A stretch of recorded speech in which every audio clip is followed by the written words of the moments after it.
Hello friends of Lucky's Garden and Plants. Nandito tayo ngayon sa extension ng ating garden. Ayan, nakikita niyo yung mga okra natin, hitik sa bunga. Ayan. Medyo malayo kasi ito sa another garden natin, dun sa mga mayana.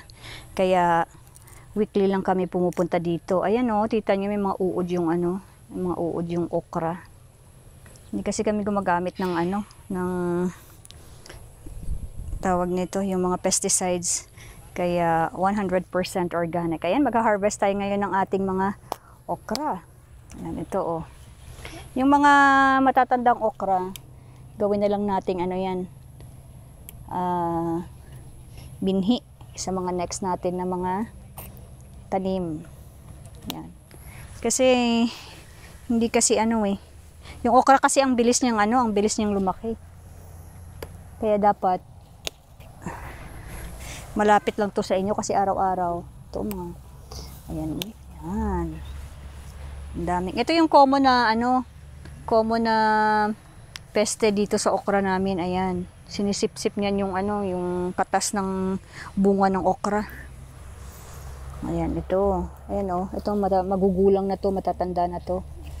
Ayan. Paano natin malalaman pag bata pa yung bunga? Ayan oh, pitasin lang yung dulo. Pag maputol yan, it means pwedeng gulayin yan. Ito rin oh, yan. Ito, ang daming bunga. Pero magugulang na kasi to. Magulang na. Ito, pwede natin pitasin to. Ang dami-daming, tawag nito. Butas yung mga dahon-dahon. Pero okay lang. Kasi, yung ginagawa ko kasi, bago to lutuin, binababad ko muna sa tubig at nilalagyan ko ng asin. Para yung mga uod, lilitaw. Ayan. Ito, napaka masustansya nito. At saka ang dali lang itanim nito.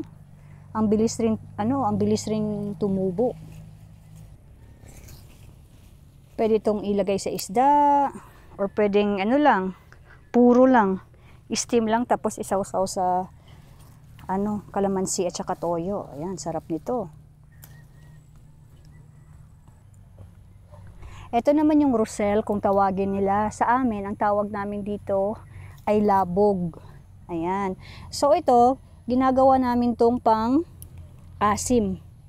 Ayan, sa mga tinolang manok, isda. Ayan, ang mahal pa naman ng kamatis ngayon. Nasa 150 ang kilo ngayon ng kamatis dito sa amin sa Iloilo. Sobrang mahal. Ito is, option na gamitin kung walang kamatis. So ito dahon. Ito kahit yung mga bulaklak na yan, pwede yung gawing pang asim sa mga niluluto natin, sa mga nilagang baboy, lahat, isda, gulay. Ayan, pwede to. Meron din another variety, yung color violet. Wala kami nun.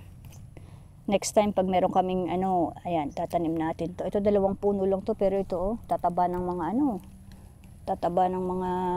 natin. Tanim na roselle. Yan ang mga talbos-talbos.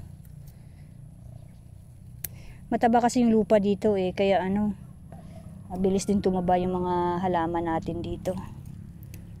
Ayan, nandito yung mga natin, mga sitaw. Mag-harvest din tayo ng mga sitaw. Sitaw, pinaka madaling itanim. Kasi kahit mo lang yan, itapon mo lang yung seed, tutubo yan. Ito marami pang dito, nakatago.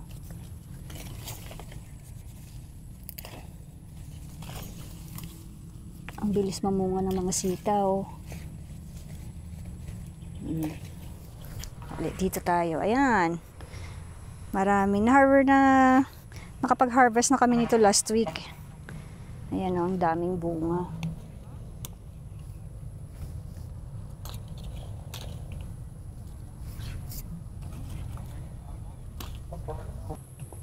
Okay, ganito kadami yung nakuha nating sitaw this morning. Walang walang fertilizer, wala ring pesticides. Kasi tingnan nyo kung gaano kataba yung lupa. Ayan. Ayan, Proof ito na walang tawag nito, fertilizer. Kita niyo yung mga dahon, may mga butas-butas. Pero at least, super healthy naman yung ano natin. Yung mga bunga na na-harvest natin kasi walang halong chemicals yan.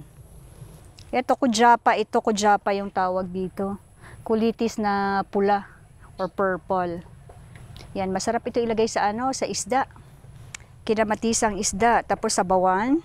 Tapos ito yung ilalagay sa ano, magiging dahon in replacement of malunggay. Ayan, magiging purple din yun or pinkish yung inyong sabaw.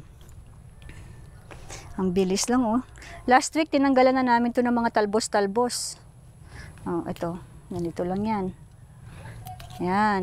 Ito, diretso na to hugasan ng at saka ilagay sa isda.